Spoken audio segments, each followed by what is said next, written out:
Hey, welcome to our webinar for a Certified Fire Protection Specialist course. And again, I'm your instructor. My name is Marvin. I'm a Certified Fire Protection Specialist. Now our topic is about characteristics, the storage, and handling of materials and products. So let us start.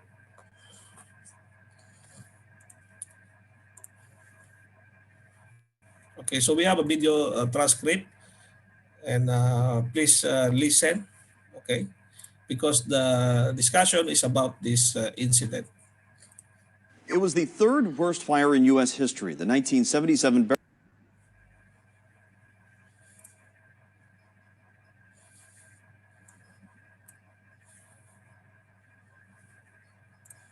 It was the third worst fire in U.S. history. The 1977 Beverly Hills Supper Club blaze in Southgate that claimed 165 lives. It was all anyone could talk about here in the tri-state, of course, and not only did it forever impact the lives of thousands of people, it really permanently changed the nation's fire and building codes. 9 on your side's Tom McKee is live with the emotional stories of those who were there that night. Tom?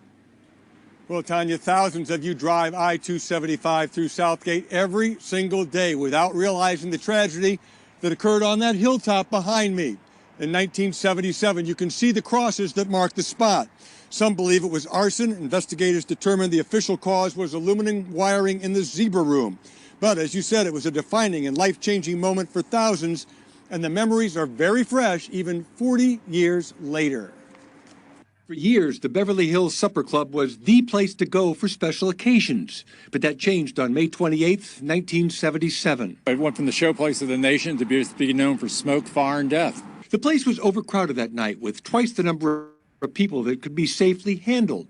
Retired Channel 9 receptionist Kay Barksdale was on the second floor with the Cincinnati Choral Union. She barely got out. Thank God that I am a survivor of the Beverly Hills fire. Restaurateur Jeff Ruby was front row center in the cabaret room to see John Davidson. The room was packed with 3 times the capacity. All but 2 of the victims died there.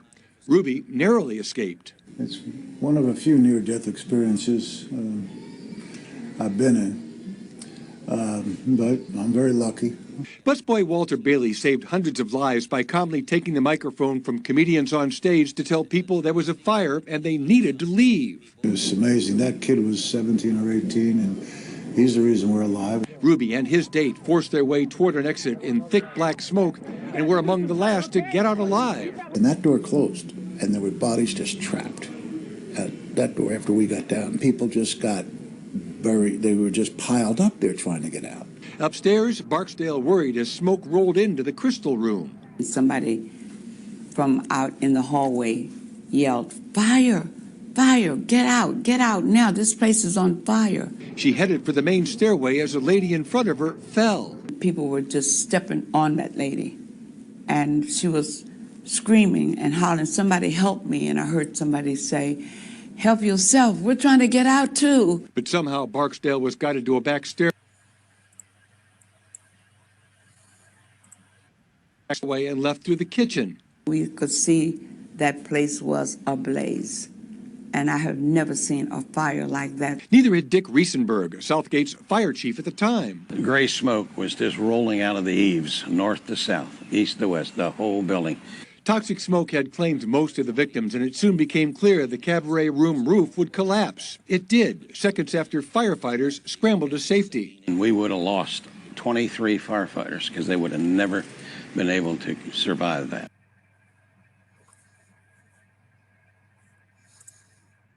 It was the third.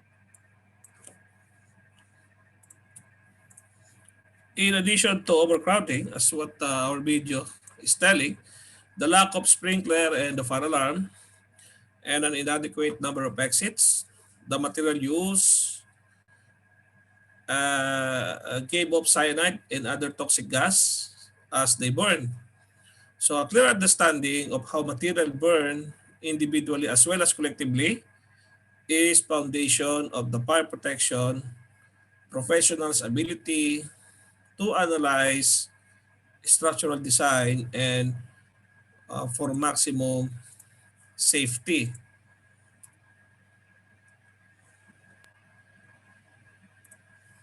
So these are some of the pictures before the tragedy.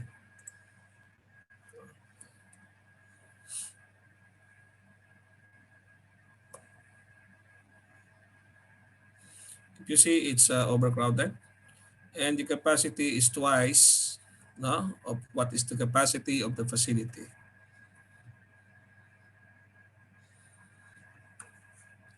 In this module, we will provide a review of burning behavior of material and the products and how it can be measured and controlled. Participants will also review the methods used to store and handle the materials to minimize the potential for fire. The fire and explosion consultant will appear also in this module to provide an information from the field on fire investigation tools and techniques. If you completed the module, you will be able to recall the topics related to section 6 and 7 of your fire protection handbook, explain how gas, liquid, and solid can be fire hazard, describe the evolution of fire testing standard, differentiate material, product, and their burning behavior, and describe the storage arrangement and handling method of materials. And in this module, we will again extract the section 6 and 7 of your fire protection handbook. So let us discuss now the fire hazards of the material. And there is a distinction between materials and product. This is important because the fire hazard can be quantified as they are related to the physical and chemical characteristics of materials. On the other hand, the fire performance of a product is often quite different because it may be comprised of many materials. So product might comprise of many materials. So that's the distinction between the two. And to make it clearer, materials by hazard can be quantified. They relate to the physical and chemical hazards of material and products. Performance of a product is often quite different because it might be comprised, as what we stated earlier, of many materials. Materials are a substance of relatively uniform composition. Some materials are active. So what's the meaning of that? If it's active, meaning they affect the initiation of fire, the growth of fire, or its effect. For example, that's what you can see on the screen. The wood is an example of an active material.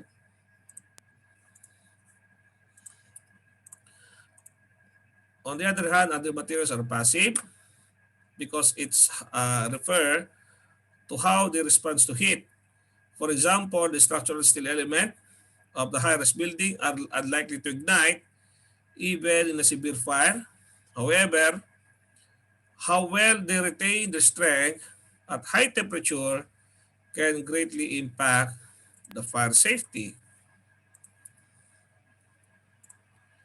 And the products are assemblies of material, as what we discussed earlier, intended for a specific use or function, such as upholstered chair and couches.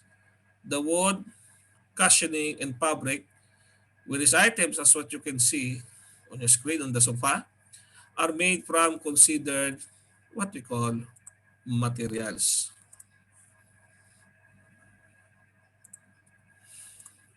Ordinary burning is combustion. It is the chemical reaction between the material that provides the following: the fuel, oxygen from the surrounding atmosphere, accompanied, accompanied by the release of energy in the form of heat and the light. Combustion result in a product called oxide.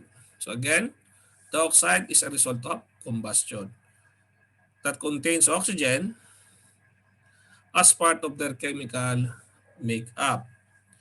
And once material is fully oxidized, it is no longer susceptible to combustion. So therefore, many materials suitable for the use at high temperature, such as most ceramic, are oxide. Now, do you know that ceramic is a a form of oxidation, no oxides. So it's already oxide in their physical usable form. So no longer susceptible to fire because it's already been oxidated. One way to describe the hazard associated with material is the maximum heat energy produced or released during combustion. That energy, known as a heat of combustion, as what you can see on the screen, is expressed as heat per unit weight of material burned. Also, because the heat of combustion determined almost entirely by the chemical composition of the material, it is also measure of the material's value as a fuel.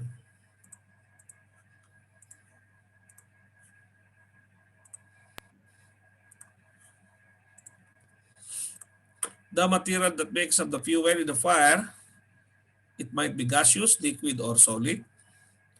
For the necessary chemical reaction to occur, the fuel and oxygen must brought into contact with one another at a molecular level.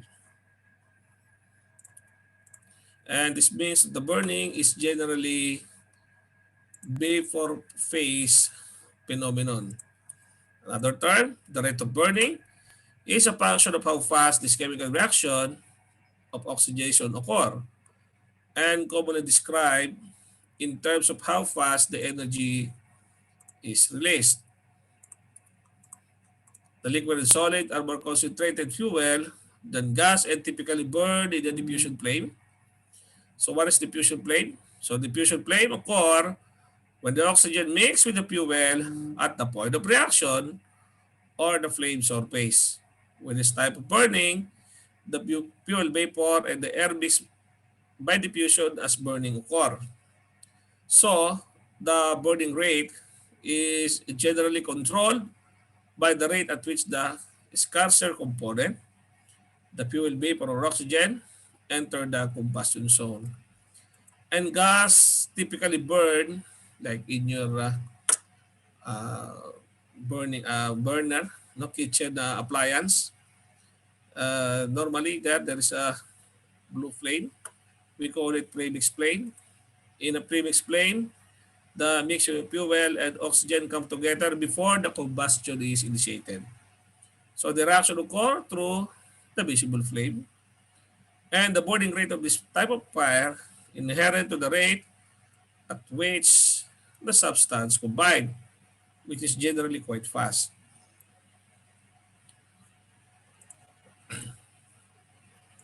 So let's check what we have learned so far. Okay. So burn rate depends on the fuel or oxygen entering the combustion zone. Is it a liquid or and solid or gas? So basically it is liquid and solid, FYI. Commonly burned in a diffusion flame, we just discussed. So it is a gas. Sorry, it is a liquid and solid. Burn rate is generally quite fast. So this is gas down, no? Okay. And commonly burned in a premix flame.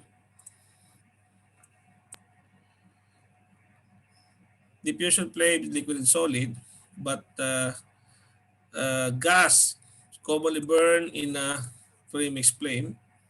That is correct.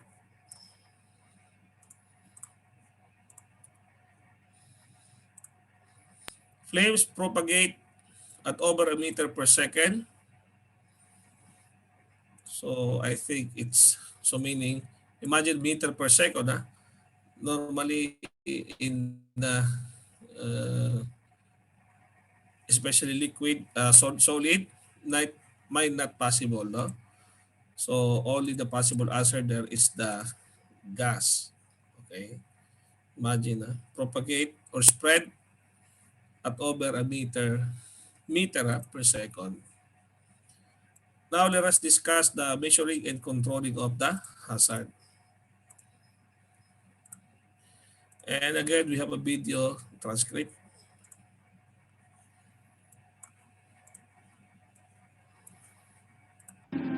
January 31st, 2011. Two maintenance workers were troubleshooting a problem with a bucket elevator at the Haganese Powdered Metals plant in Gallatin, Tennessee. Suddenly, fine particles of iron dust ignited when workers attempted to restart the elevator's motor. The CSB investigation into that accident was underway when just 2 months later, on March 29th, a similar flash fire burned another Haganese worker.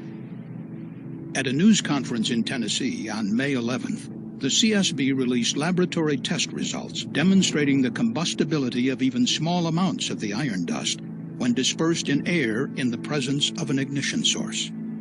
Just 16 days after the CSB released those test results, on May 27th, a hydrogen explosion erupted in the plant. The blast shook loose iron dust accumulations from the upper reaches of the building, which ignited and rained down on workers. Combustible dust is a serious workplace hazard across the country. Since the Chemical Safety Board was established in 1998, 3 of the deadliest accidents we have investigated have been combustible dust explosions. After the first accident, the CSB documented that combustible iron dust was visible in the air and that it coated most surfaces up to 4 inches deep. These CSB investigation photos show the accumulated dust on elevated surfaces, where the dust could be readily dislodged and ignited.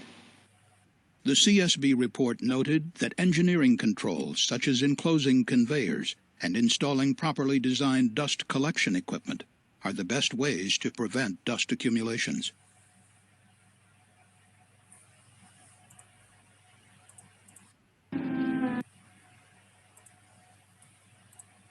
As a fire protection specialist or professional, you must familiarize yourself with the different burning characteristics of gas, dust, liquid, and solid. This will inform you about the types of hazard they might present and set the stage to understand how to control them. Hazard control is threefold. So number 1, control the likelihood of ignition.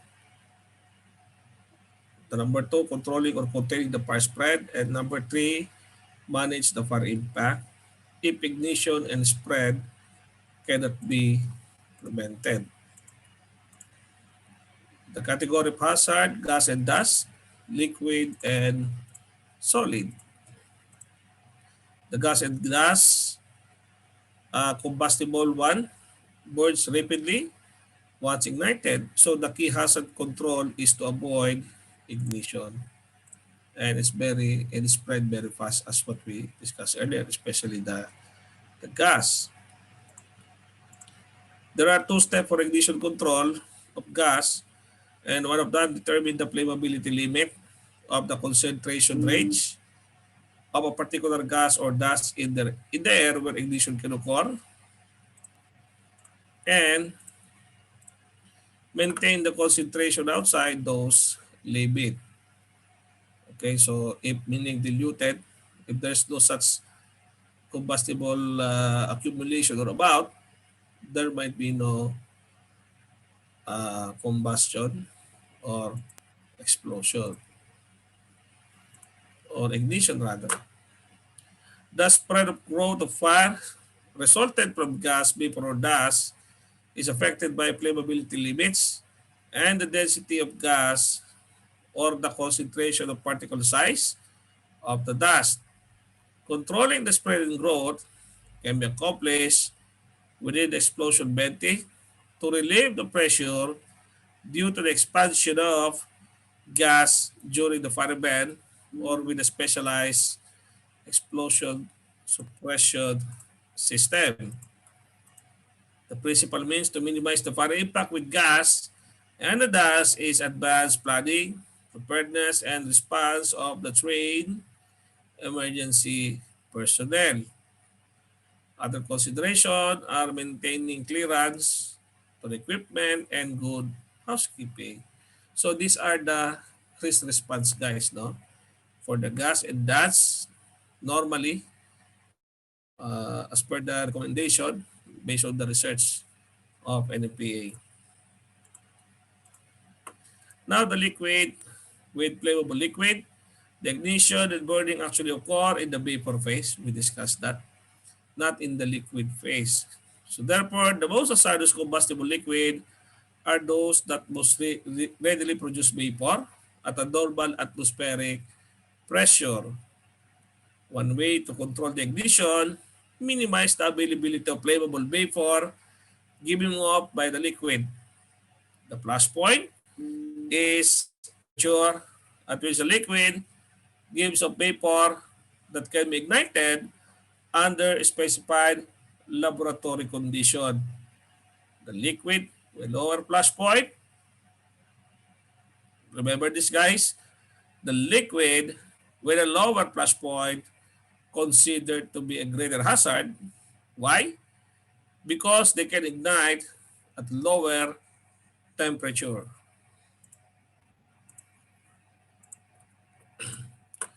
The spread and growth of a liquid fire is primarily concerned and accomplished through a containment and separation. The closed vessel include design for the safe venting. So, okay, that's good to have a closed vessel, but excessive pressure should be relieved, as well as the flame arrestor to guard against the travel of the flame into the storage area itself. And the primary method to reduce the fire impact is to stop the transfer of the liquid fuel into the vapor phase, as well as to prevent the supply of additional combustible fuel to the fire. And this technique include cooling to liquid to slow the vaporization and the use of foam to cover the liquid surface. And now the solid in the fire protection handbook, it provides the different types of solid material. It can be divided into two: flexible material such as textile and cushioning, and another is structural material that can include anything from steel and concrete to wood and synthetic structural plastic foam. For the two gases of solid material, there is a variety of tests to determine the susceptibility to ignition and the small-scale flame spread test. Ignition control, so how to avoid ignition, involve the use of flame-resistant material and treatment, meaning normally you're putting protective layer. So putting spray, no, fire-resistant, fire-retardant spray on the wall, on the floor, on the ceiling is a form of preventing the potential ignition. Fire spread growth of solid material is characterized by the flame spread rate across the surface of the material and the rate of heat release. The control is accomplished by various techniques involving material selection, arrangement, or treatment. And if you could be able to use UL or FM certified materials, the better, meaning they have some sort of flame spread and smoke develop resistance capability, as well as the application of fire suppression or extinguishing system. The measurement of fire impact revolve around assessing the smoke production and the hazard it presents, in addition to fire endurance. To control the impact of smoke, So what are those strategy? Involves breathing apparatus and smoke control system. The fire endurance is mitigated by designing for the compartmentation of fire. Let's check with another activity. Okay, so drag the hazard control or the measurement statement to its related fuel. There might be more than one answer, no, per fuel. So let's go to number one. Ignition control involves determining and maintaining flammability and concentration. If about the concentration, parts per billion, then probably it is gas or dust.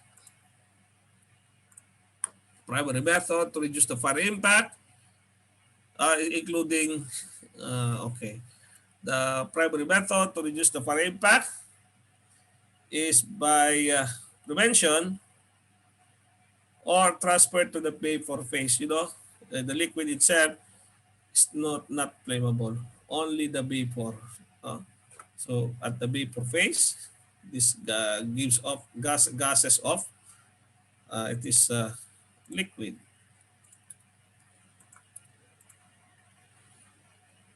Fire impact is minimized with advanced planning, preparedness, and training. So basically, there is a potential for explosion. Okay, so it is gas and dust. Ventilation, flame arrestor, and storage tank separation control spread and the growth liquid. Hazard measurements include ease of ignition test, the flame spread, and rate of heat release. This is definitely materials, flame spread, and smoke develop. No?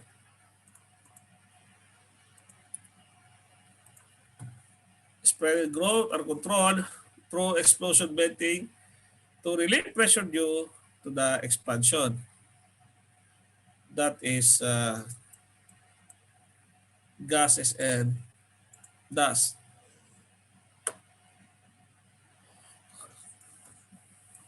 Okay. Ignition control consists of flame resistant material and treatment and protective layer that is solid. No? So you can use this fire spray, no? Which is a passive fire retardant or fire resistant product.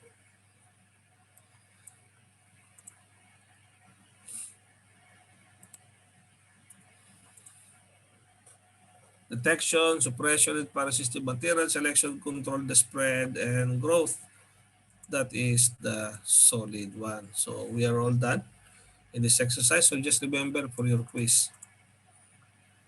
Let us discuss flame resistant treatment to improve your ignition and control.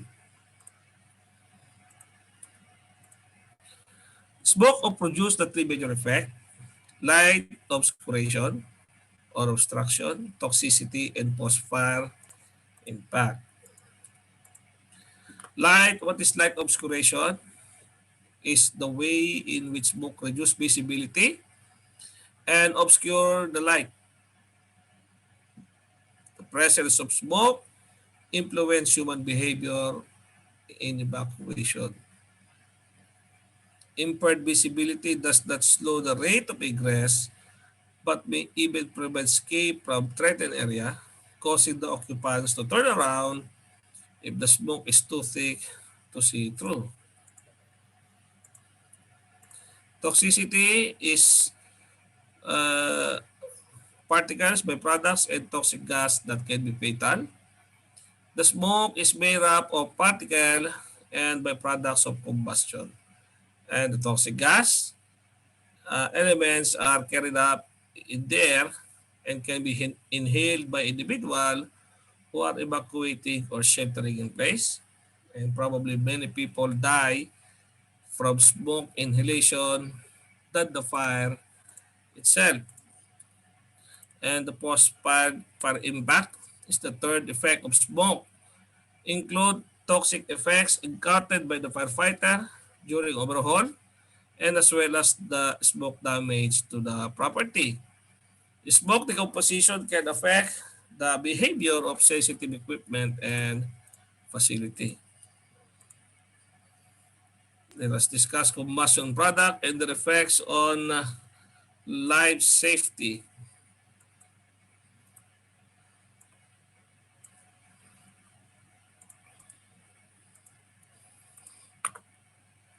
We have three terms here: pyrolysis and gasification are process by which solid and liquid fuel converted to flammable vapor. And to go further, here in the definition, pyrolysis is the chemical decomposition of a compound into one or more other substance. On the other hand, the heat of gasification is the energy required to convert solid material into flammable vapor through the pyrolysis. And combustion is a chemical process of oxidation of the flammable vapor. Upon exposure to sufficient thermal energy, polymeric materials first undergo a phase change such as melting followed by chemical decomposition. For the process of combustion to be self-sustaining, it is important sufficient it is necessary to for the burning vapor and the gas to impart sufficient heat energy to the material to continue the production of ignitable materials. There is a process what we call continuous feedback loop. What is the meaning of that? It transfer into the material cause the generation of flammable volatile, and this volatile react with oxygen in the air and to generate the heat, and a part of the heat is transferred back to the material to continue the process.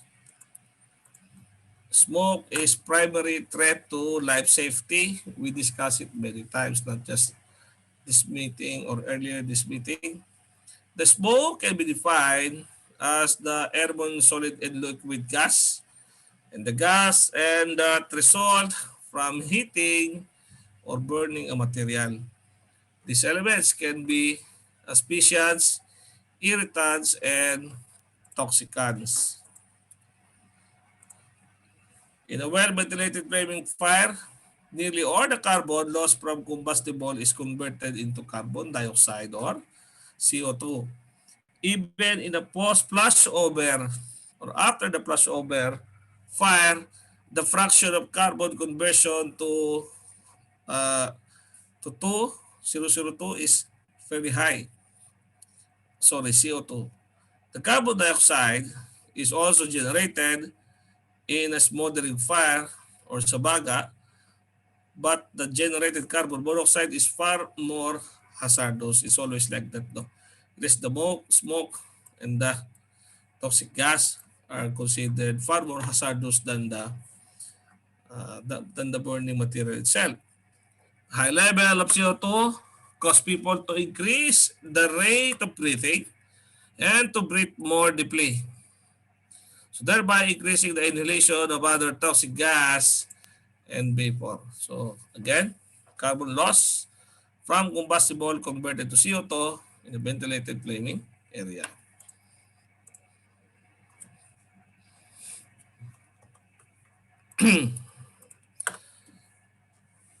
Carbon monoxide is produced from both smoldering and flaming. And little concentration of this material can be generated in the immediate vicinity of the ignition within 10 minutes. While elsewhere in the room may take 1 to 3 hours. The CO decreases the availability of oxygen in the body, and the toxic effect of CO is anemic hypoxia. So what is anemic hypoxia or hypoxia? Hypoxia is the respiratory condition in which where there is an adequate supply of oxygen to the body tissue, and the anemic hypoxia is characterized by lowered oxygen carrying capacity of the food. Halogen acid, like polymer system containing halogen atom,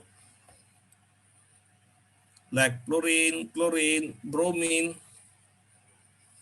resulted in the formation of the halogen acid. It is formed during pyrolysis and are not oxidized further. So therefore, halogen acid are produced even if flaming combustion do not occur. And halogen acid are considered inorganic irritants, and these people bore a patent has a potent sensory irritant and strong pulmonary irritant, meaning it is extremely irritating to the eye. Again, those polymer or halogen acids as well. No? It is extremely irritating to the eye and upper respiratory tract, and this irritation may cause possible impairment of physical activity needed to escape. Okay. Another is halogen cyanide. If there is a smoldering and flaming of fire, can be produced by the decomposition of nitrogen containing polymers such as polyurethane and nylon. Generation of hydrogen cyanide is both material and temperature dependent. HCN or hydrogen cyanide is very rapidly acting toxicant. The cyanide ion are distributed throughout the body's water, making contact with cell, tissue, and organ. They prevent the utilization of polymer by cell. The heart and brain are particularly susceptible, but guess what?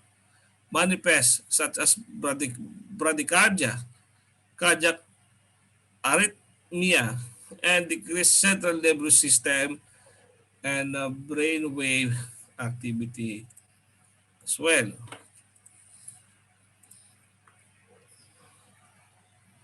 Organic irritant. So maybe you think organic, probably not toxic. It is wrong. Pyrolysis or incomplete combustion of organic material can lead to variety of organic irritant material, because both organic and organic irritants normally cause sensory irritation, including irritation of the eye and the upper respiratory tract, the pulmonary irritation affecting the lungs, subsequent death usually within 6 to 4 hours, like COVID-19 in some cases. Imagine 6 to 48 hours. So those with subsequent death may follow exposure to high concentration of irritants, which is a form of avoidance.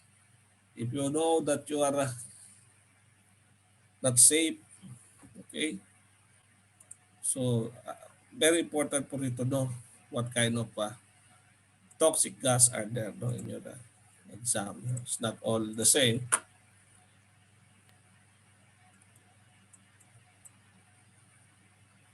And organic and inorganic irritant. And both those irritants cause sensory irritation, including irritation of eye and upper respiratory tract, pulmonary irritation affecting the lung, subsequent death. This potential death is normally within 6 to 48 hours, may follow exposure to high concentration of organic irritants.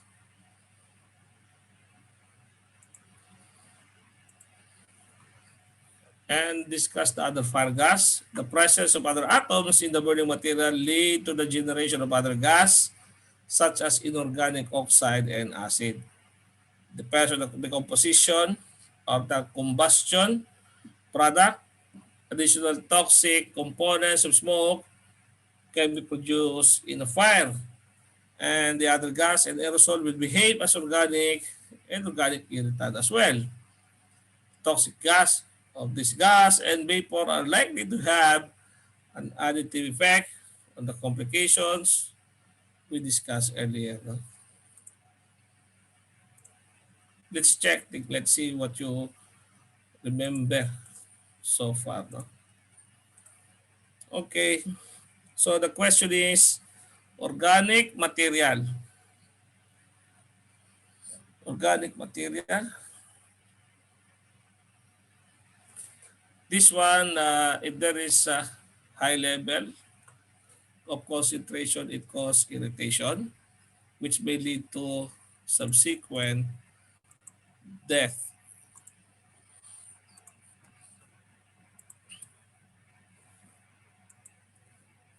Number two, CO2, no? CO2. This one, high level, cause people to increase breathing and inhale other toxic gas, which is like C.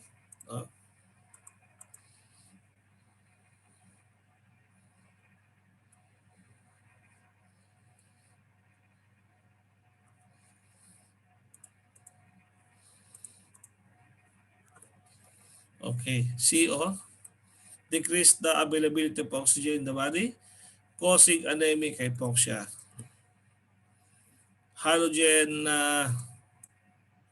so how about the halogen? No? Halogen acid. So halogen acid are inorganic material, strongly sensory and pulmonary irritants.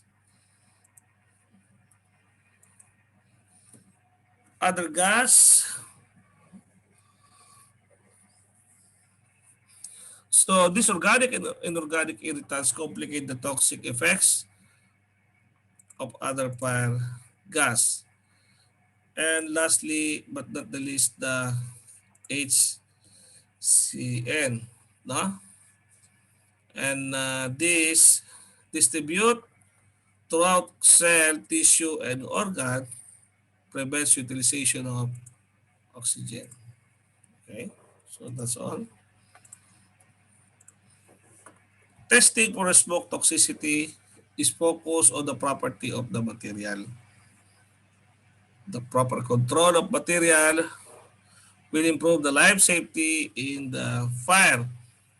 Some of the more commonly used products include cup furnace test, radiant furnace test, and then the closing cabinet toxicity test. When comparing data across the test method, it is important to be aware that some of these tests use different measurement value. So let us discuss first the cup furnace test. So there is here in the picture, there is like uh,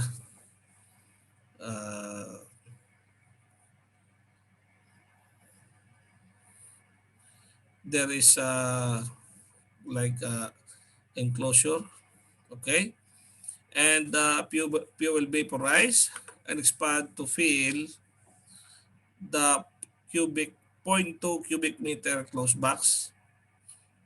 So the data from the flaming and flaming construction are obtained by conducting the test just below and just above the auto ignition temperature of the material respectively. While this test method is no longer used, since it is the reagent for this apparatus result in a more fire-like situation, the data from the furnace method are still widely referenced. Radiant furnace test. It is there is the same use as the CO2 or point or a 0.2 cubic meter box as the cup furnace test. However, the cup furnace is replaced by an assembly that applies a fixed radiant flux to the test specimen. The spark source is used to ignite the fuel vapor, and the test is particularly approved or applicable to the layer product such as furniture or wall covering.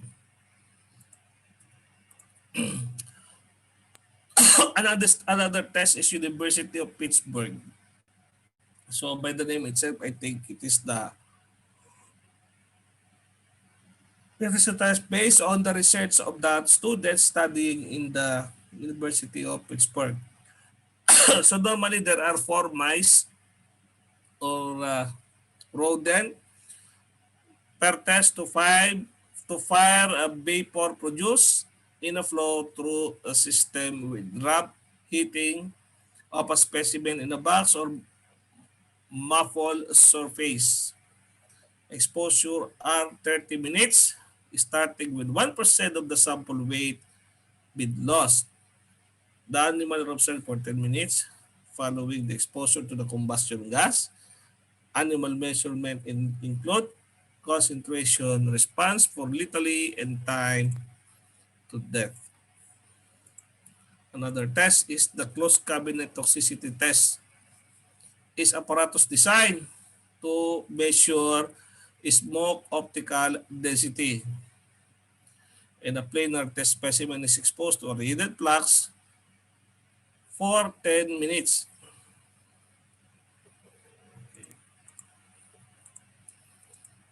The Inferno at the Station nightclub, as what we showed in a video earlier, in 2003 claimed 100 lives in the fourth deadliest nightclub fire in the US. Pyrotechnic used by the evening headline band ignited the polyurethane acoustic foam lining in the walls and ceilings of the stage. And the fire spread quickly along with the ceiling area over the dance floor. Smoke was visible at the exit doorway in just 1 minute.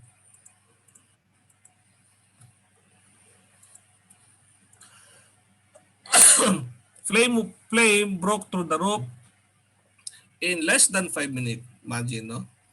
The egress from the nightclub or means of escape, which was thus equipped with a sprinkler, was hampered by crowding at the main entrance to the building. So the week of following the fire, NIST directed to investigate, and the number of building occupants at the time of fire reported to be 420 only.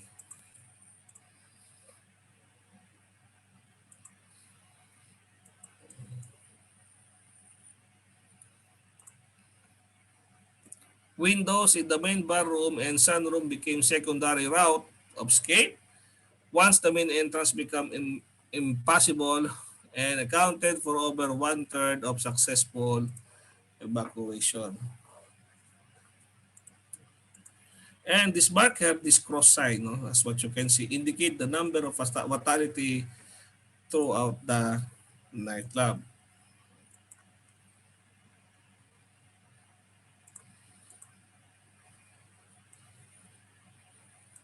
Another is the, okay, so we discussed that. And this marker indicate the number of fatality throughout the club. Every one piece of that cross meaning someone's die. The small number of victims found in the main bar room suggests that the main bar room exit door and window provided open routes of escape for about as long as it took to reach untenable condition in that area. A high number of victims found they are relatively close to the window in the sunroom suggests that the environment is became untenable activity. 100 people lost their lives in the fire due to inability to evacuate before being overcome by the untenable condition along the egress.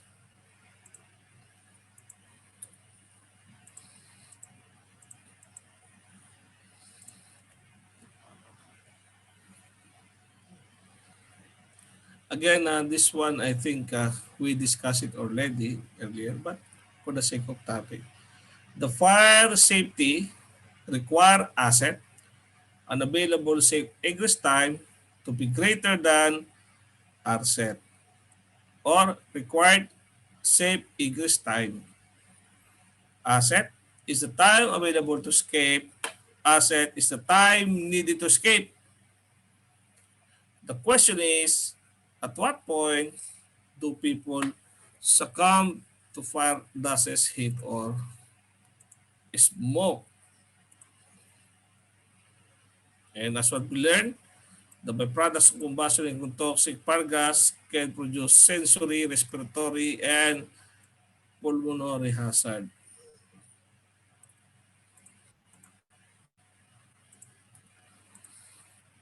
Response to heat. Heat produced by the fire presents significant physical danger to the human in three ways. Actually, not only on your skin, but heat stroke, respiratory tract burn. Before skin can be absorb sufficient heat to raise the temperature, the body's heating dissipating capability must be depleted.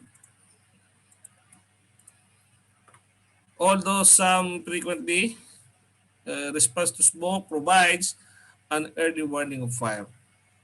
It is also limited because of blinding and irritating effect, thus allowing the escape. Okay, now let's discuss the concept and protocols of fire testing. And the code prescribe the rule for how to use those materials. And the PA, UL, ASTM, ISO, and many more.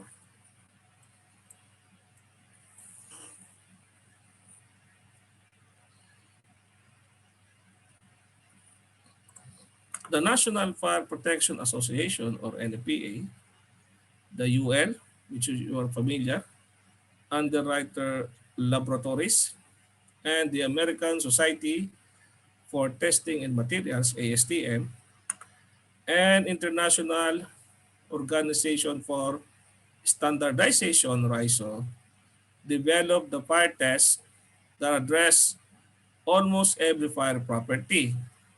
However, fire tests typically relate to two types of fire property, the fire resistance and the reaction to the fire. So what is the fire resistance? No? So fire resistance is associated with the protection of openings and with construction assembly, such as structural member and fire barrier, such as wall, floor, column, door, and window. On the other hand, the fire resistance tests are concerned with preventing fire from penetrating from the compartment of fire origin into adjacent compartment. Okay, so we want to, meaning in short, prevent the spread of fire from one area to another area or one place to another place. And reaction to fire tests are concerned with the measurement of the fire properties of the material or product being tested that might cause damage.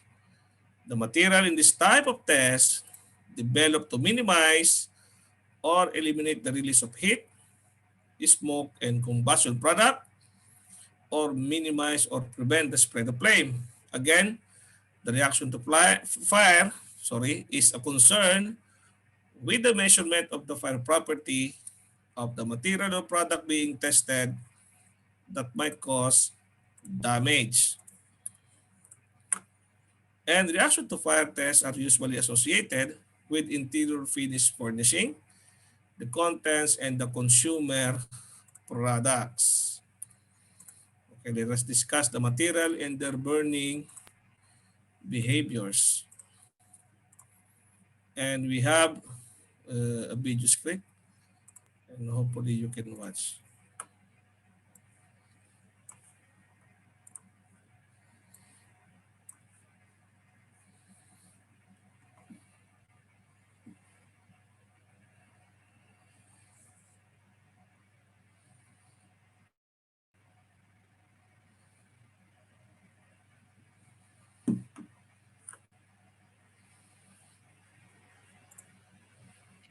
Experiments done by UL's Firefighter Safety Research Institute, FSRI, show that in fires started by a lit stick candle on the side of a sofa, a model living room with typical new construction and synthetic furnishing reached flashover in roughly 3.5 minutes. A legacy room with more traditional construction and natural materials took 29.5 minutes to reach flashover. You may be interested in downloading an NFPA case study on nightclub fires. See the Resources tab to download this study.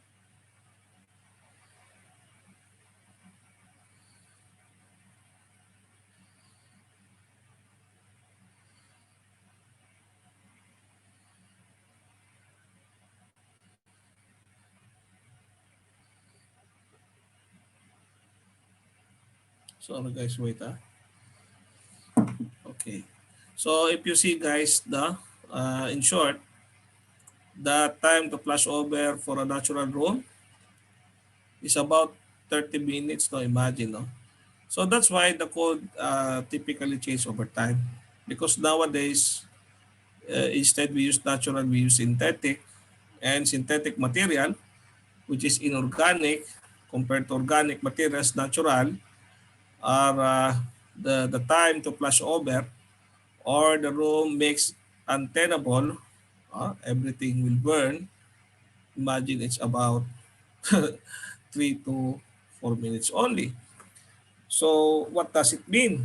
No? So that's why if you see, the material also is greatly affects, especially the solid material. No, we check the UL check, no, the flame spread and smoke develop. Okay, and the synthetic maybe produce more smoke and the flame spread faster than the natural room.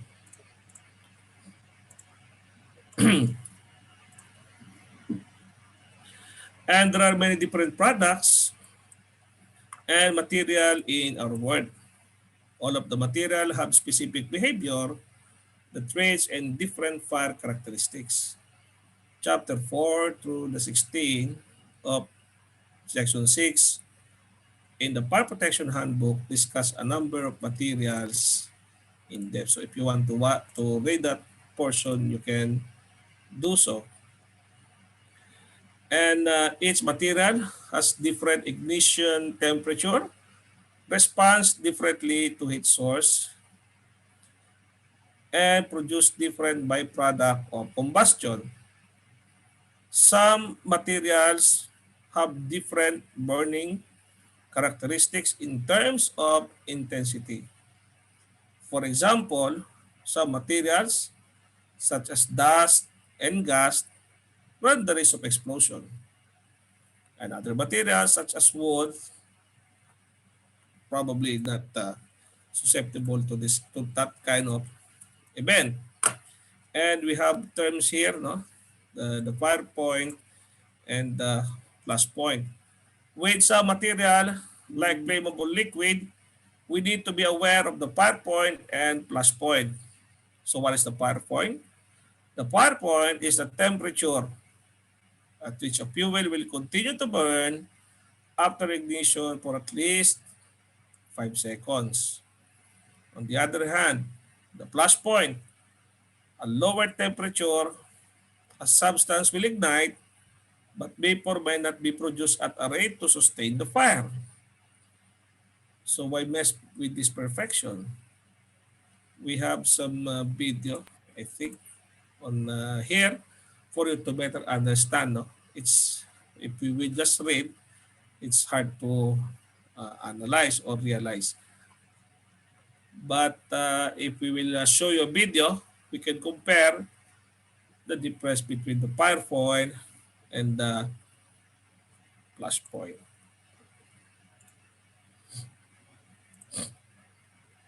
Perfection. Watch this 2-minute video produced by the U.S. War Department in 1942 that explains fire point and flash point. Many liquid fuels, usually regarded as highly inflammable, must also be heated before burning can take place. Fuel oil, for instance, cannot be ignited without preheating. The temperature at which an oil begins to give off vapors that can be ignited is known as the flash point. The flash point of number 6 fuel oil is 150 degrees. At a slightly higher temperature, it gives off vapors in sufficient quantity to sustain combustion. This is known as the fire point of the oil. But since there is usually but 4 or 5 degrees difference between the flash point and the fire point, for purposes of simplification, we shall refer to both as the flash point.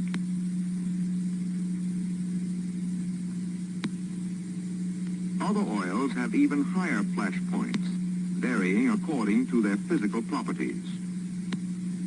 Most lubricating oils must be heated to over 400 degrees before they will burn.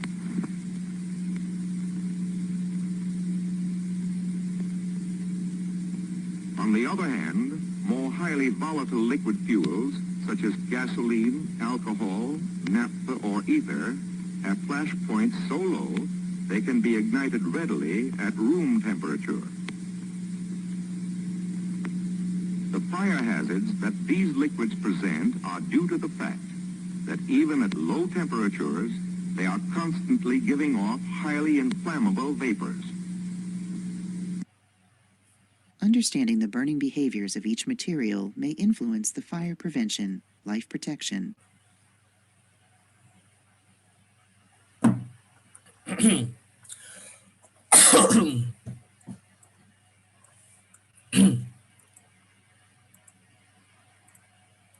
Okay.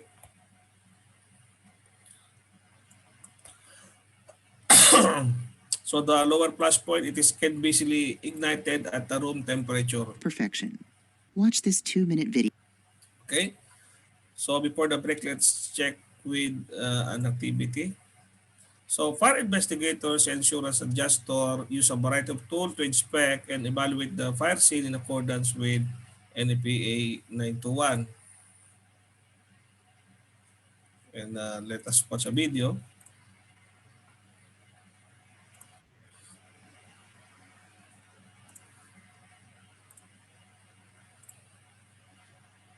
When we're out in the field, we have the normal tools that you would expect at a fire scene, from shovels and rakes and bags and things that we're going to collect evidence with. But technology has moved so far in advance now that there's other things that the public sector should be reaching out to and trying to take advantage of.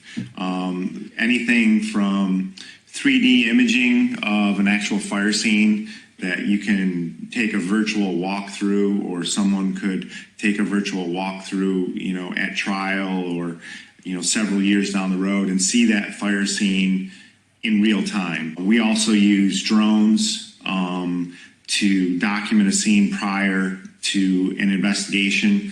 We also use it to document the scene during the investigation as well as after. And there's several other tools that we use that we can grid off that scene to show where evidence is actually collected. And then, once that evidence is brought back to our facility or to any facility that retains evidence for, further failure analysis or forensic exams, there's so many other tools in an office, in laboratory, that can be used to, test your hypothesis, or, from real-time digital x-rays to see if there's any electrical failures within a unit, or sometimes, there's just a burned up pile of plastic and we want to know what's inside of it. And the only way to do that is to take an x-ray to see if there's anything of evidentiary value. We also have 3D microscopes that help us show mass loss and failure analysis. Also helps us ID certain products that could have been damaged in a fire, whether it's to identify a model number or a serial number to help us determine who that manufacturer might be of that certain particular item. With that being said, it's really turned into a forensic investigation in the current days of fire investigation and fire and explosion investigations per NFPA 921.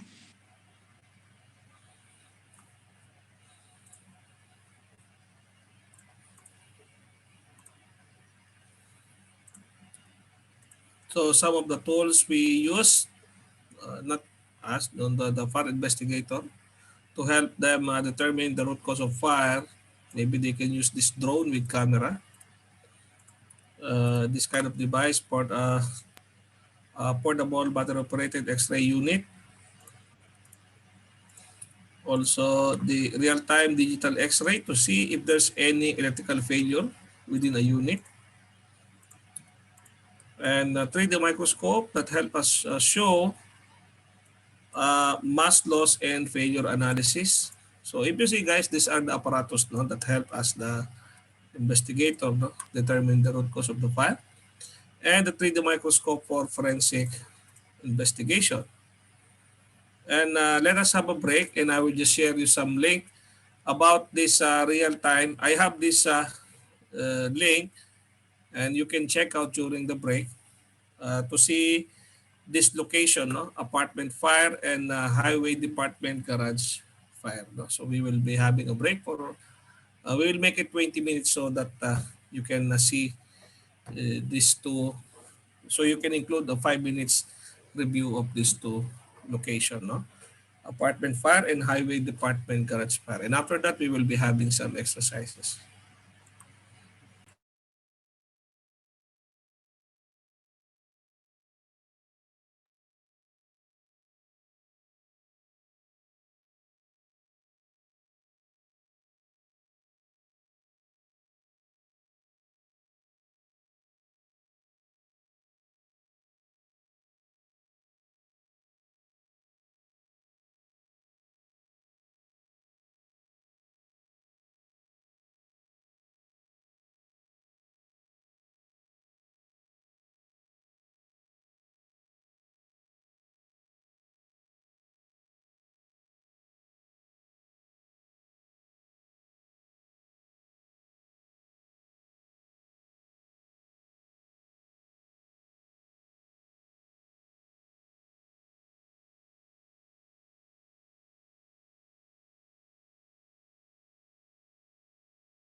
So I hope you have checked the link, no, I provided.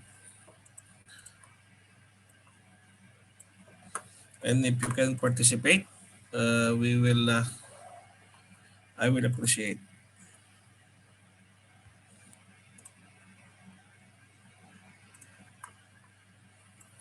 Now, in this activity, you will be inspecting the recent fire scene, as what I've shown you in the web link, an apartment complex. We will also include the sugar factory later, ironworks and garage. These ironworks and garage, they here in the highway, no? You will study the burn debris and the wreckage comprised of porous material or product and answer questions related to the ignition, spread and growth, or fire impact as the result of the material or product burning behavior.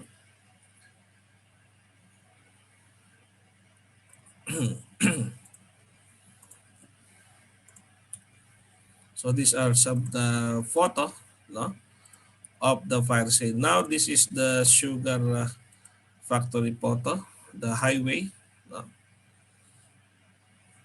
highway department garage photo in the room. It's a mix of photo. Okay. Anyway, now the question is, let us discuss the material burning behavior. The wood framing in this garage is Douglas fir. According to the Fire Protection Handbook, page 671, table 643, which is already provided earlier. What is the rate of char in inch per hour? So that is like the PEM spread, no? Rate of char for this wood species. So for the Douglas fir, it is 1.6 according to the table. Okay. So 1.6 inch per hour. Per hour. The curtain made of polyester. What is the minimum melting temperature of this material? Page 6-82 of your Fire Protection Handbook, table 657. So according to the table, is 249 degree. The fiber are the basic component of all textile, may be either natural or manufactured. What is the most frequent cause of mattress fire according to the data from 1999 to 2002? You have to look in your Fire Protection Handbook, page 6-87, and the answer is cigarette. No? So you should avoid taking cigarettes in your bedroom, especially near to your mattress. An alternative approach to fire prevention is to regulate the product rather than to target the fuel.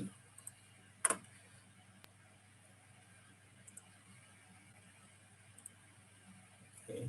We have some video.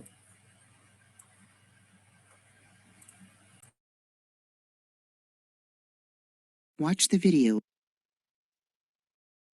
about the Imperial Sugar Company dust explosion and fire, then answer the question.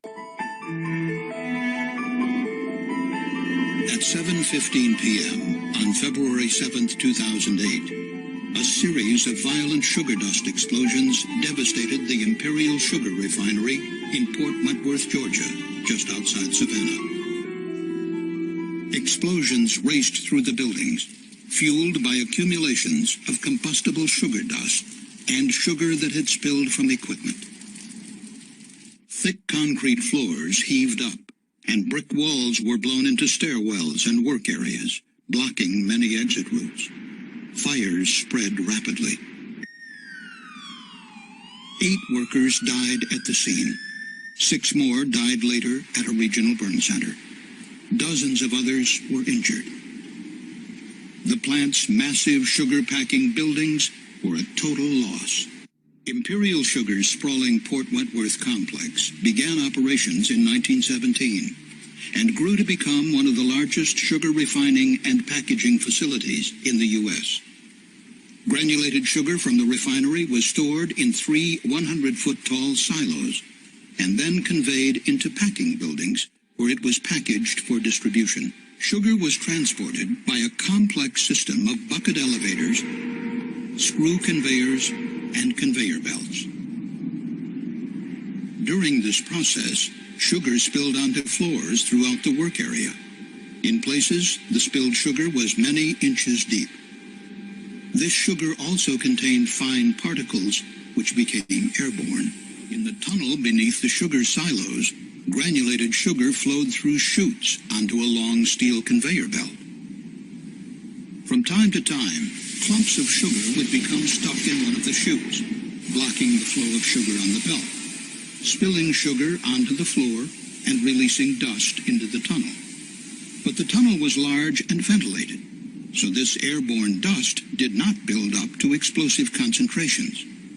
However, in 2007, the company enclosed the conveyor belt with stainless steel panels to protect the sugar from possible contamination. The enclosure was not equipped with a dust collection system. As a consequence, sugar dust would now be trapped inside this enclosure. On February 7, 2008, clumps of sugar were found blocking one of the discharge chutes. Sugar from the adjacent silo likely spilled off the moving belt. Dust likely accumulated to an explosive concentration inside the enclosure. At about 7:15 p.m., the sugar dust contacted a nearby ignition source, likely an overheated bearing, and exploded. This primary explosion blew apart the enclosure and vented into the packing building. Accumulated sugar was lofted and ignited by the advancing fireballs. The dust clouds fueled a chain reaction of secondary explosions, which swept through the buildings. Concrete floors buckled, releasing tons of granulated and powdered sugar into the flames. Emergency evacuation drills had not been conducted, and the explosions had cut the power to much of the interior lighting. In the maze of darkened and damaged stairwells and passageways, workers desperately tried to flee the growing inferno.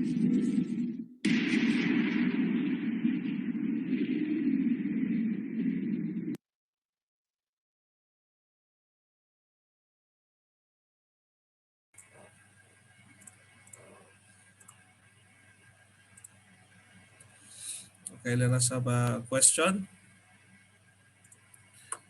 Which of the following dust is not combustible? You can use our table 682 to table 683. Page 6-143 to 146 of our Fire Protection Handbook. Well, the one not combustible dust is the granite dust. Okay, so for information also we can save time. But you can look later with the table, which I already provided you in advance.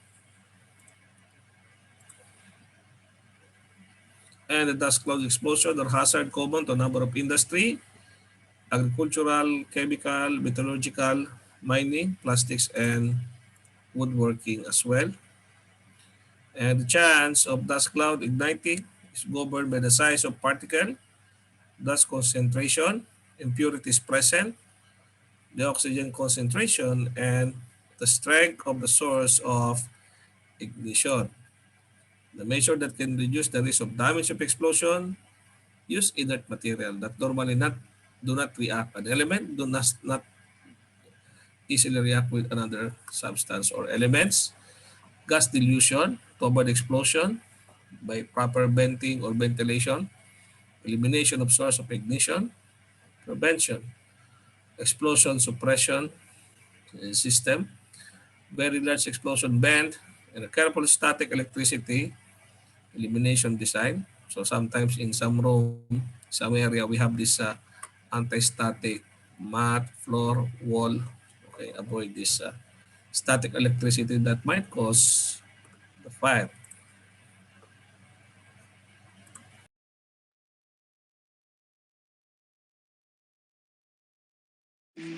On March 29, 2011, a Haganese engineer attempted to reconnect a gas line to a 20-foot-high furnace following maintenance, but he was having difficulty. Standing on a ladder held by a second worker, he tried hammering the line into place. As the hammer struck, iron dust that had accumulated on the side of the furnace was lofted into the air. The iron dust ignited, burning the engineer, who jumped and fell from the ladder. Partly protected by a heavy flame-resistant coat, he received first and second-degree burns to both of his thighs.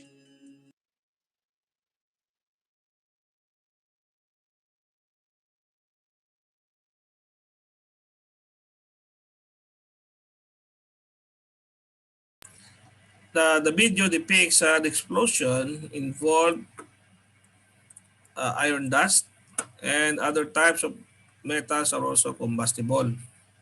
Which of the following fire suppression agent should not be used on a fire involving aluminum fines or powder?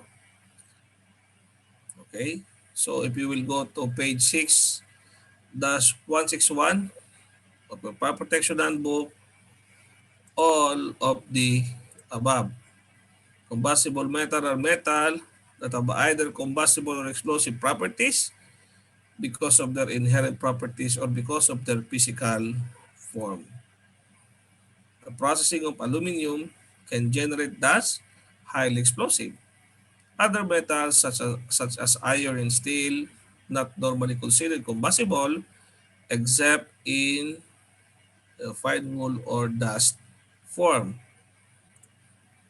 Good housekeeping, removal of turnings, chips, piles, and the collection of fugitive dust are important in the processing, machining, and handling of combustible metals.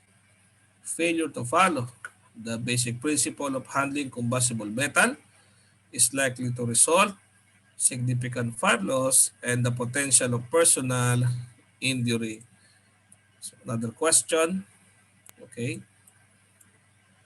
So I've seen that Mr. Rahil participating. Okay. The stove shown in the picture is natural gas. A gas leak could result the fire hazard, and the igniter on the stove could serve as an ignition source. What is the lower flammability limit? Percent by volume in air of high methane type natural gas. That one you have to go to page 6-174 of your Fire Protection Handbook, Table 6.10.3 or Table 6.10.3. So the answer is Mr. Joseph 4.7. You are correct. The term gas describe the physical state of substance has no shape or volume of its own, but will take the shape and fill the entire volume of whatever container or other enclosure it occupies. Classification: flammable, non-flammable, pyrophoric, oxidizing, and toxic. This container: hot brake fluid, diesel fuel number 2, gear lubricant, lubricating oil, power steering fluid, and transmission fluid. Which of this liquid has the highest NEPA 30 classification according to table 21.3.1 of your Fire Protection Handbook?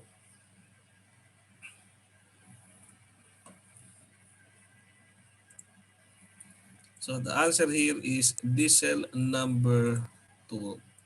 Mr. Joseph, you're correct. And based on the division of flammable liquid into 3 categories. Number 1, it is anticipated that in most area, the indoor temperature could reach 37.8 degrees sometimes during the year, during summer probably. Therefore, on liquid, the plus point below 37.8 are called class 1 liquid. The ambient temperature could exceed 37.8, requiring only a moderate degree of heating to bring the liquid into plus point.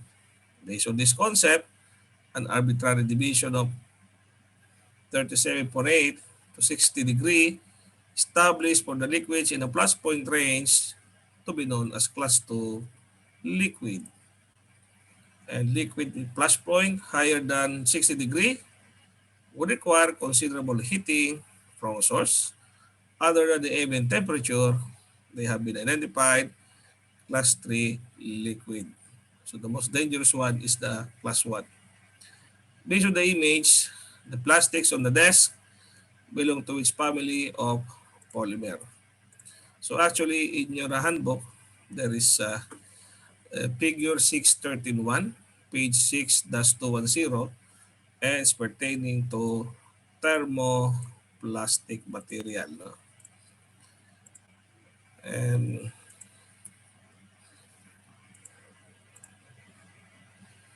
so polymer, which is a type of thermoplastic, no, are further subdivided into three class: elastomer, thermoset, and thermoplastics, as what you can see. So a thermoplastic is a form of polymer. So this is the example of the thermoplastic type of polymer.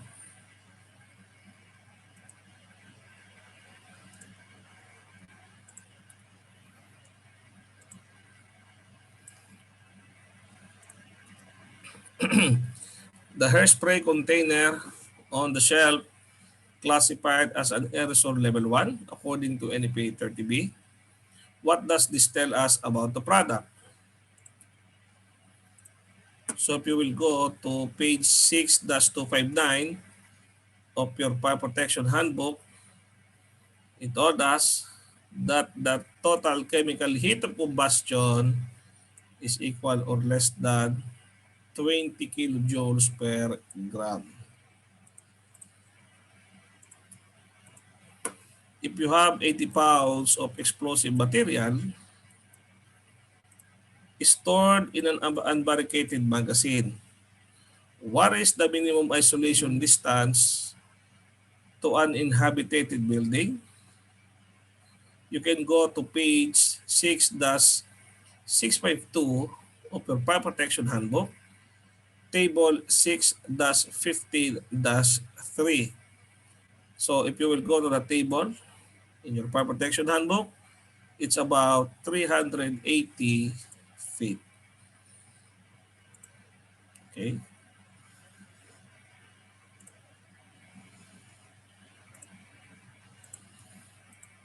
Now let's discuss the storage and handling of the material and the proper methods for the storage rather, and handling of material, along with the control of ignition source, are key to minimize potential for fire in occupancy which as material are found. Properly separating volatile material limit the possibility of fire spreading from area where these materials are stored and handled to their adjacent area. Section 7 of your fire protection handbook covers common arrangement for storage, fire hazard associated with specific material, and the method by which the fire hazards are reduced and mitigated. Brief overview of a proper storage and handling of this fuel such as coal, wood solid fuel, flammable liquid, gas, and chemicals. Coal is usually stored either in an uncompacted or compacted form. When the coal is uncompacted, air occupy approximately 35% of the volume of the pile. Coal at this density, when it is handled on conveyor or placed in a truck, railroad cars, bunker, silo, or in any form of live pile. Okay?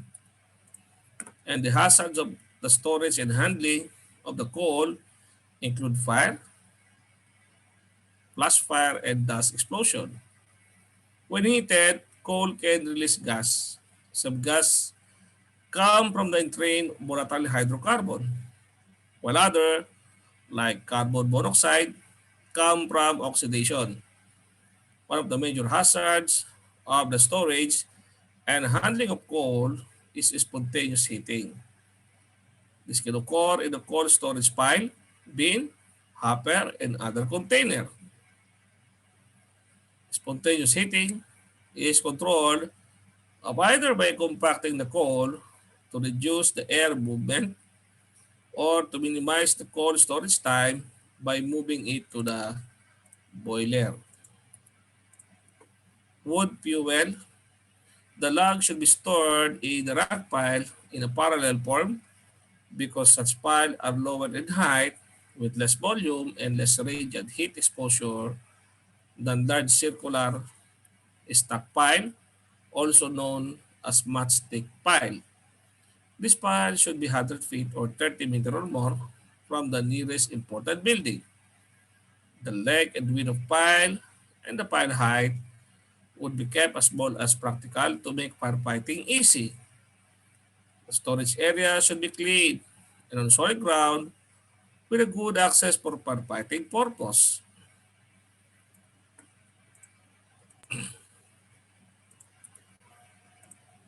Flammable liquid, the safe storage and the transportation of flammable and combustible liquid require properly designed liquid tight container and tank. So liquid tight flammable liquid expand when heated. To avoid the danger of overflow, tanks should not be filled completely. This is particularly applied where the cool liquid is placed in a tank in a warm atmosphere. For example, when filling a gasoline can from an underground tank at a service station or the warm bay, tanks can be stored above ground, underground, or under certain conditions inside the building. Containers such as bottle and drum can be stored inside flammable liquid storage cabinet, the liquid storage room and warehouse, and they can also be stored outside in yard area or hazard material storage locker. Gases must be stored in an insulated container that are of course gas tight for both the range of temperature and pressure condition exist at the storage site as well as for the condition of the transportation environment.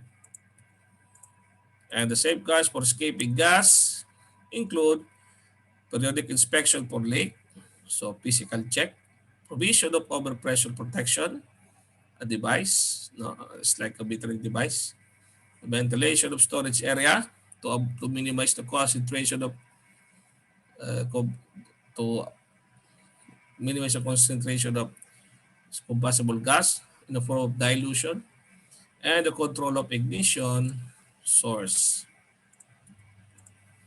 The chemical and the first principle of a good storage practice for chemical is segregation. Include separating chemical from other chemical in storage, from processing and handling operation, from incompatible material as well. Another good storage practice include protecting container from physical damage, use hazard identification system for the type of the chemical stored, and provide a fire protection based specifically on the nature of hazard. For example, some chemicals require proper ventilation to avoid hazardous condition. Safe storage and handling of chemicals requires knowledge of all the hazardous properties of the chemical, which can be obtained with the manufacturer's material safety datasheet, or simply we are aware of the name MSDS. The safe storage also depends on the quantity, size, and nature of the storage and the storage arrangement. Let us check our knowledge. When storing flammable and combustible liquid, what is the rate of venting of a tank with an exposed weighted area of 4,000 square foot? So if you will look on the page 7-21 of your fire protection handbook, table 723, which I already disseminated earlier, I think this afternoon, the answer is The answer is C. 995,000 square foot per hour. So that's the proper rate of venting for this type of combustible liquid, 995,000 cubic feet per hour. What is the maximum allowable quantity of liquefied pyrophoric gas to be stored in the sprinkled area with a gas cabinet, gas room, or exhausted exclosure? So the answer here, according to the table 731 of your Fire Protection Handbook, that is about 3.6 kilogram or 8 pounds. And that's all for our module. And we have also the quizzes available for you. As we review the fire hazard, we became familiar with the difference between material and product. We discussed that one. We learned that hazard control is threefold, include controlling the likelihood of ignition, containing the fire spread, and managing the fire impact. We explored fire gas, heat, and smoke, the threat to life safety, including the test method for smoke toxicity. The concept and protocol of fire safety reminded us that code provide rule for how to use material in certain application.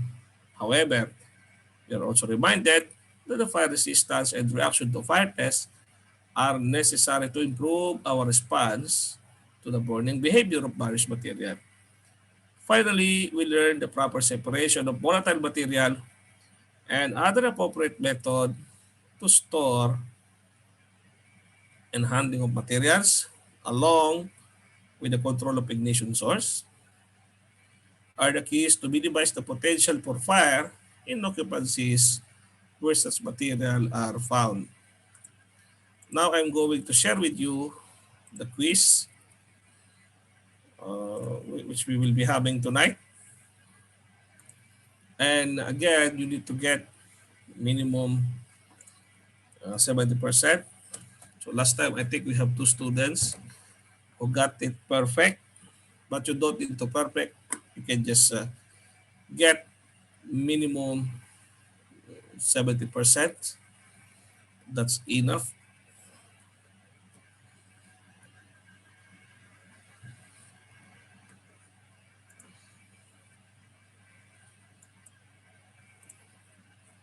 Okay, guys, just hold on.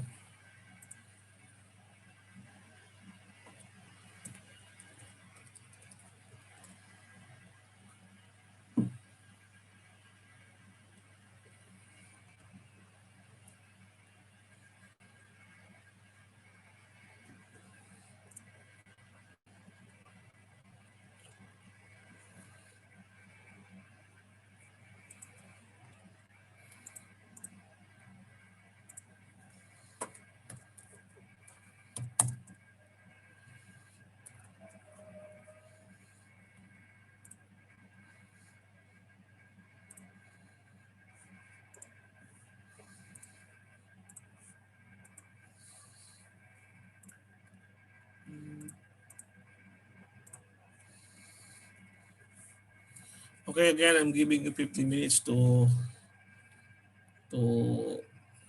answer to answer the quiz.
Okay, let us discuss the answers.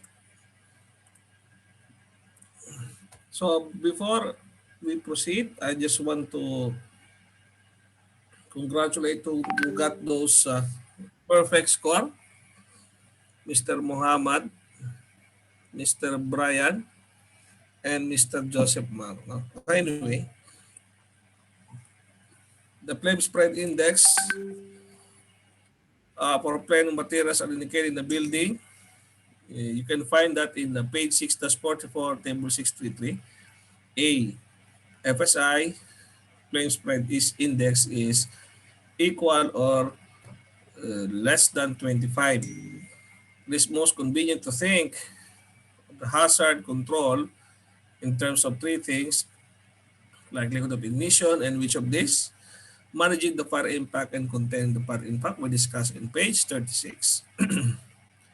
The fire safety engineering calculation concern the intensity of fire and the age of escape from fire often result from reaction to fire tests, page 86 or 6-37 of your fire protection handbook.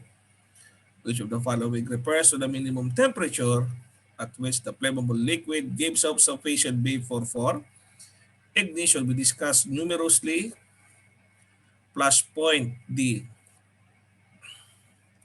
Gas tight container used for storage of gases must address which of the following? The temperature and pressure condition, which is A and C. For safe long storage of flammable and combustible liquid, the tanks can be installed in which of this location? Page 182, the underground and above ground. Which of these is a predominant hazard of a combustion products to life safety? Select all, apply. Page 6-11 of your Fire Protection Handbook. Sensory irritation, central nervous system depression, and thermal effects, including burn and hyperthermia. Which For which type of fuel do the fire hazard measurements include ease of ignition test, flame spread, and rate of heat release? That is in the table solid. No? You are investigating the scene of fire.